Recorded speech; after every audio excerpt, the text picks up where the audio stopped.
സംസ്ഥാനത്ത് നിന്നും കുട്ടികളുടെ നഗ്ന വീഡിയോയും ചിത്രങ്ങളും അശ്ലീല സൈറ്റുകൾ വഴി വിദേശത്ത് വിൽപ്പന നടത്തുന്നതായി ഞെട്ടിക്കുന്ന റിപ്പോർട്ട്. ഓപ്പറേഷൻ പി ഹണ്ട് വഴിയുള്ള അന്വേഷണത്തിലാണ് രാജ്യാന്തര കണ്ണികളെക്കുറിച്ച് വിവരം കിട്ടിയത്.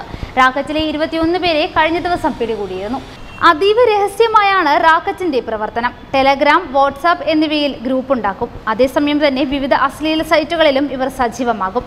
വ്യാജ പേരുകളിലാകും പലരുടെയും പ്രവർത്തനം. ഒരു ഗ്രൂപ്പ് പോലീസ് നശിപ്പിച്ചാൽ മറ്റൊരു പേരിൽ അടുത്ത ഗ്രൂപ്പ് ഉണ്ടാക്കി ചിത്രങ്ങളും വീഡിയോയും പങ്കുവയ്ക്കും. ഗ്രൂപ്പുകൾ പരിശോധിച്ചപ്പോൾ പോലീസിന് വ്യക്തമായത് ഞെട്ടിക്കുന്ന വിവരമാണ്. കുട്ടികളുടെ പുതിയ നഗ്നചിത്രം അറിയിച്ച് അംഗങ്ങൾ ഗ്രൂപ്പിൽ പോസ്റ്റ് ഇടും. ആവശ്യക്കാരുമായി വിലപേശുന്ന വിവിധ ചാറ്റുകൾ പോലീസ് കണ്ടെത്തി കഴിഞ്ഞു. ഇതുവരെ പിടിയിലായവരിൽ ഉന്നത വിദ്യാഭ്യാസമുള്ളവരാണ് ഏറെയും. 85 ഗ്രൂപ്പുകളെ കുറിച്ചുള്ള വിവരമാണ് ഇന്റർപോൾ പോലീസിന് നൽകിയിരിക്കുന്നത്.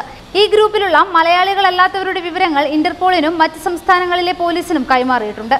കുട്ടികളുടെ ചിത്രങ്ങൾ പ്രചരിപ്പിക്കുന്നത് 5 വർഷം വരെ തടവും പിഴയും ലഭിക്കാവുന്ന കുറ്റമാണ്. കുട്ടികളുടെ നഗ്നചിത്രങ്ങളുടെ കൈമാറ്റം സമൂഹത്തിന് ഭീഷണിയാകുന്ന തരത്തിൽ ബിസിനസ് ഇടപാടായി മാറിയിരിക്കുന്നുവെന്നതാണ് ഓപ്പറേഷൻ പി ഹണ്ട് എന്ന പരിശോധനയിലൂടെ പോലീസ് കണ്ടെത്തിയിരിക്കുന്നത്. ഇത്തരത്തിൽ കൈമാറി കിട്ടുന്ന ചിത്രങ്ങളും ദൃശ്യങ്ങളും ഡാർക്ക് നെറ്റ് അടക്കമുള്ള വിദേശ സൈറ്റുകളിൽ ബിറ്റ്കോയിൻ കണക്കിൽ വിൽപ്പനയ്ക്ക് വെച്ചിരിക്കുകയാണ്.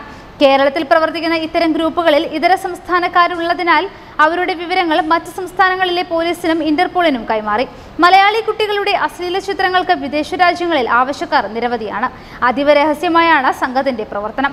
ടെലഗ്രാമിലൂടെയും വാട്സാപ്പിലൂടെയും വ്യാജ പേരുകൾ ഉപയോഗിച്ച് ഗ്രൂപ്പുകൾ ഉണ്ടാക്കുകയാണ് ആദ്യപടി. പിന്നാലെ അശ്ലീല സൈറ്റുകളിൽ സജീവമാകും. കുട്ടികളുടെ അശ്ലീല ദൃശ്യങ്ങൾ ഉണ്ടെന്നറിയിച്ച് ഗ്രൂപ്പിൽ പോസ്റ്റ് ഇടുകയാണ് രണ്ടാം ഘട്ടം. ആവശ്യക്കാരുമായി വിലപേശി കച്ചവടം നടത്തുന്നത് അടുത്ത ഘട്ടമാണ്. ഇത്തരത്തിൽ ഇടപാടുകാരുമായി വിലപേശുന്ന വിവിധ ചാറ്റുകൾ പോലീസ് കണ്ടെത്തിയിട്ടുണ്ട്. കുട്ടികളുടെ നഗ്നചിത്രങ്ങൾ പ്രചരിപ്പിക്കുന്നവരുടെയും കാണുന്നവരുടെയും ലോഗ് വിവരങ്ങൾ ഉൾപ്പെടെ കൃത്യമായി മനസ്സിലാക്കാനുള്ള സാങ്കേതിക സംവിധാനത്തിന്റെ സഹായത്തോടെയാണ് പരിശോധനകൾ നടത്തിയതെന്ന് സംസ്ഥാന പോലീസ് മേധാവി ലോക്നാഥ് ബെഹ്റ അറിയിച്ചു. ഫേസ്ബുക്ക്, വാട്സാപ്പ്, ടെലഗ്രാം എന്നീ സമൂഹ മാധ്യമങ്ങളിലൂടെയും ഇന്റർനെറ്റ് വഴിയുമാണ് ചിത്രങ്ങൾ പ്രചരിപ്പിക്കുന്നതെന്ന് കണ്ടെത്തി. ഈ സംവിധാനം ഉപയോഗിച്ചുള്ള നിരീക്ഷണവും റെയ്ഡുകളും തുടരുമെന്നും DGP അറിയിച്ചു. കുട്ടികളുടെ നഗ്നചിത്രങ്ങൾ പ്രചരിപ്പിക്കുന്ന 84 പേരെ തിരിച്ചറിഞ്ഞിട്ടുണ്ടെന്ന് സൈബർ ഡോം നോഡൽ ഓഫീസറും ദക്ഷിണ മേഖല ADGPയുമായ മനോജ് എബ്രഹാം പറഞ്ഞു. ഇതിൽ തിരുവനന്തപുരം നഗരത്തിൽ 5 സ്ഥലങ്ങളിൽ റെയ്ഡ് നടത്തി 3 പേരെ അറസ്റ്റ് ചെയ്തു. ആലപ്പുഴയിൽ 7ഇടത്തും, എറണാകുളം റൂറലിൽ 5ഇടത്തും, തൃശൂർ സിറ്റിയിൽ, മലപ്പുറത്തും 4ഇടങ്ങളിൽ വീതവും റെയ്ഡ് നടത്തി. തൃശൂർ റൂറൽ, കൊല്ലം സിറ്റി, കൊല്ലം റൂറൽ, കോഴിക്കോട് റൂറൽ എന്നിവിടങ്ങളിൽ 2ഇടങ്ങളിൽ വീതം റെയ്ഡും നടത്തി. റെയ്ഡ് ഇനിയും തുടരുമെന്നും പോലീസ് വൃത്തങ്ങൾ അറിയിച്ചിട്ടുണ്ട്. വാർത്തകൾ ഉടനടി അറിയാൻ top news Kerala YouTube channel subscribe ചെയ്ത് ബെൽ ഐക്കൺ അമർത്തി ലൈക്ക് ചെയ്ത് ഷെയർ ചെയ്യുക.